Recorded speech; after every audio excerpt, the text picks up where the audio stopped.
Aujourd'hui, on va faire un podcast spécialisé sur la carte mère. Alors, j'ai demandé sur Twitter, on m'a dit que ça intéressait les gens. Donc, j'ai décidé de le faire. Alors là, devant les yeux, j'ai une carte mère, on va dire milieu de gamme. C'est une carte mère Asus, qui est une très bonne marque. Donc aussi, oui, dans ce podcast, je vais essayer de vous expliquer comment bien choisir une carte mère, surtout en fonction de son usage. Voilà, comme je vous l'ai dit, j'ai une carte mère Asus. Carte mère aussi appelée mainboard ou motherboard. Et donc, il y a plusieurs tailles. Alors, en fonction du boîtier dans lequel vous la mettez, donc il y a des boîtiers qui sont plus petits que d'autres, ou donc il faut une carte mère plus petite. Et en général, on choisit plutôt le boîtier en fonction de sa carte mère, pas du tout l'inverse, parce que plus la carte mère est petite, en général, moins elle est performante. On va dire que pour l'instant, actuellement, les tailles les plus utilisées sont UATX ou plutôt micro ATX. C'est cette taille-là. Il y en a des plus grandes qui étaient surtout beaucoup utilisées sur les anciens ordinateurs d'il y a quelques années. Bon, maintenant, c'est surtout cette taille-là que vous trouverez dans le commerce. Vous trouverez peut-être un peu plus petit, aussi un peu plus grand, mais c'est surtout cette taille-là. Donc, on va commencer par le socket. Alors, le socket, c'est le support du processeur, l'endroit où vous mettez le processeur. Alors, sur celle-là, c'est ici le socket. C'est cette petite partie métallique quand on appuie ici, hop, on l'ouvre. Donc ça, c'est un socket qu'on appelle LGA 775. Donc il est fait pour les processeurs Intel déjà, Intel obligatoirement, parce qu'on ne peut pas utiliser un socket fait pour les Intel avec des processeurs AMD, hein. Bien sûr que non. Donc, alors par exemple, j'ai un petit Celeron dual core sous les yeux, ok. Donc par exemple ici il y a un détrompeur pour bien le mettre dans le bon sens sans se planter, sans l'abîmer. Ok. Donc je vous disais là c'est une référence de socket, donc le LGA 775, vous pouvez mettre des Celeron Duo, des dual core, des corps de duo et des corps de quad.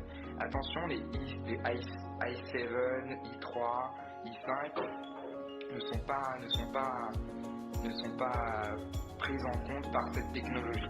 C'est une technologie qui est assez milieu de gamme puisque ce sont des processeurs qui tournent entre 50 € pour les plus basiques jusqu'à 150 € on va dire sur le 775. Donc voilà, il faut faire très attention, c'est pour ça que je l'ai mis sur un Kleenex. Voilà. Alors les processeurs, les sockets Intel, donc par exemple le 775, alors pas trop pour les AMD, mais ils sont dotés ils doivent être alimentés en plus. C'est-à-dire que vous alimentez la carte mère ici, mais il faut aussi l'alimenter ici, uniquement pour le processeur. Donc pour le processeur, on met un ventirad par-dessus, alors là j'en ai un avec, ça s'est vendu avec le processeur. S'il est le processeur est dans une version avec le ventirad, donc c'est un ventilateur spécial pour le processeur que vous posez dessus et qui se branche ici. Donc là je ne vais pas le visser ni le brancher, c'est juste pour vous montrer. Donc ça c'est pas vendu avec la carte mère. En moment je vais vous parler des différents chipsets. Les chipsets sont les éléments qui permettent de faire fonctionner par exemple le son, le réseau ou le graphisme. Avant, il y a quelques années, quand on utilisait un ordinateur et qu'on en construisait un, il fallait brancher une carte graphique obligatoirement pour que votre ordinateur affiche quelque chose. La carte mère ne gérait pas du tout ça. Pareil pour le son, il fallait obligatoirement avoir une carte son, sinon l'ordinateur ne sortait pas de son. Alors que maintenant, comme c'est plus évolué, les cartes mères ont d'origine par défaut des chipsets graphiques, on va commencer par les graphiques, qui sont sur celle-là, c'est un chipset graphique AMD Intel, mais donc il y a des cartes mères plus haut de gamme avec des meilleurs chipsets graphiques. Donc par exemple, si vous faites de la bureautique, de l'internet, pas besoin de s'acheter une carte graphique à 250 €. Le chipset graphique de la carte mère fera amplement l'affaire. Alors pareil pour le son.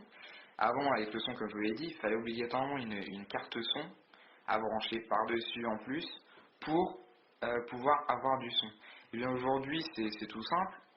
Il y a un chipset de son qui est inclus dans la carte mère et qui vous permet de ne pas avoir de carte son et que ce soit directement intégré. Alors vous allez me dire, oui, mais si je veux faire un peu plus de son, que j'écoute beaucoup de musique, c'est mieux que j'ai une carte son. Et alors pas du tout. On peut toujours acheter des cartes son. sauf qu'il n'existe plus de cartes son bas de gamme. Maintenant, les seules personnes qui mettent des cartes son sur leurs ordinateurs, sur leurs cartes mères en plus, sont des gens du milieu professionnel audiovisuel. C'est-à-dire que par exemple un studio de musique qui ont des ordinateurs auront besoin d'une largement meilleure carte son et qualité audio qu'un utilisateur lambda comme moi, vous, ou voilà. C'est donc en général, on n'a pas besoin, à moins que vous ayez un studio dans votre salon, ça sert à rien. Donc après, au niveau des connexions, alors ça c'est ce qui apparaît derrière votre ordinateur. Donc là vous avez les différentes sorties audio, donc entrée ligne, entrée microphone, et là c'est prise casque. Ici vous avez 4 ports USB, donc que vous pouvez étendre avec des prises ici pour rajouter des prises USB si vous en avez besoin de plus, parce que 4 c'est quand même assez limité on va dire. Dans les cartes mères récentes, il y a des ports USB qui incluent l'USB 3. Donc l'USB 2 c'est la version que tout le monde a sur les ordinateurs portables ou fixes actuellement. Et la 3 est en train de débarquer et offre des débits largement supérieurs. Sauf qu'elle est assez freinée cette nouvelle technologie par Intel qui n'est pas encore prêt à l'USB 3.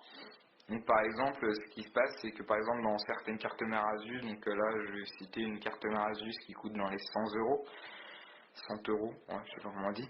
En fait vous avez deux ports USB 3 et le reste est en USB 2. Donc là par exemple ici c'est USB 2 2.0 uniquement. Ensuite vous avez le port Ethernet RJ45, bon,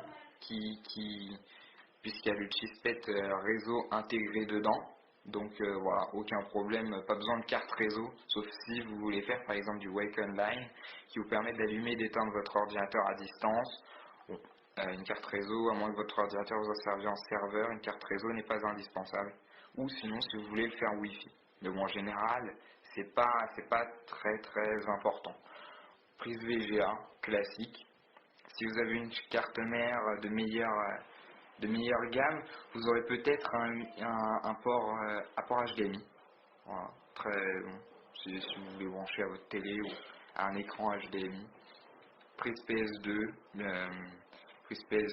clavier souris. Même si maintenant beaucoup de claviers de souris se branchent en USB, même sur les hautes gammes, ça reste toujours. Ensuite, il y a les slots de mémoire. Alors ici, c'est une carte mère qui gère la mémoire en DDR2. Maintenant, par exemple, sur les sockets 1156, je crois, elle gère 1156 qui gère le i7, i5, i3. Vous avez surtout du DDR3. Alors DDR3, on se dit, si je prends une carte mère à 100 euros, DDR3, les barrettes de mémoire vive vont me coûter beaucoup plus cher. Il faut vous dire que pour le DDR3, on va dire, je vais prendre sur un exemple sur le magasin, je crois Surcouf vers Doménil.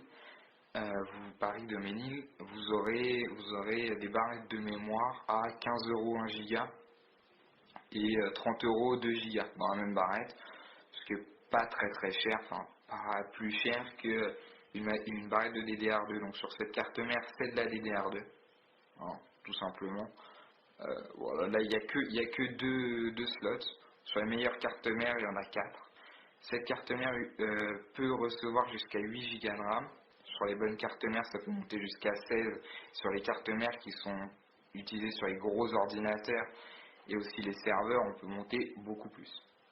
Alors là, le petit truc bleu là, c'est un port d'extension PCI Express qui vous permet de brancher votre carte graphique.